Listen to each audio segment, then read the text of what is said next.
Kia ora, I'm Sherry Kinnear and these are the latest New Zealand Herald headlines. New Zealand seems to have taken a stance against being pulled into a power play for the Pacific.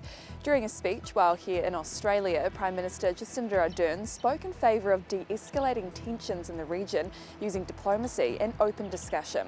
But Ardern warns we won't succeed if the parties we seek to engage with are isolated. An international relations expert says Ardern's been under pressure to pick a side in a competition between the US and China.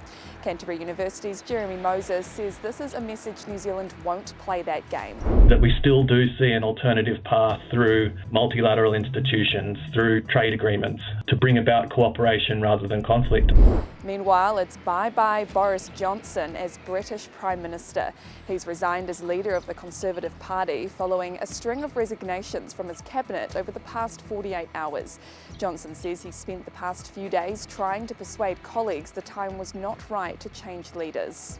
I regret not to have been successful in those arguments, and of course it's painful not to be able to see through so many ideas and projects myself.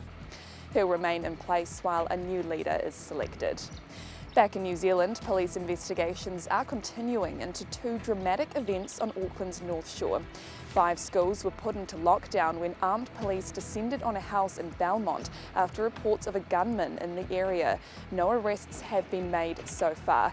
While in a separate incident, a woman's car was hijacked and numerous vehicles were damaged during a police chase in Devonport. One man is in police custody. Revelations Auckland Council failed to escalate a report of someone sleeping in their car in Auckland's Remuera months before they died. A body was found in their car on St Vincent Avenue yesterday morning.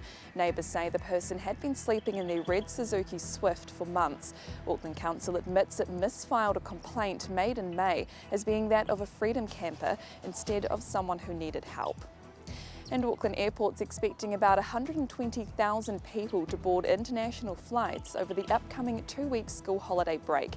That's nearly 50% more than the April school break.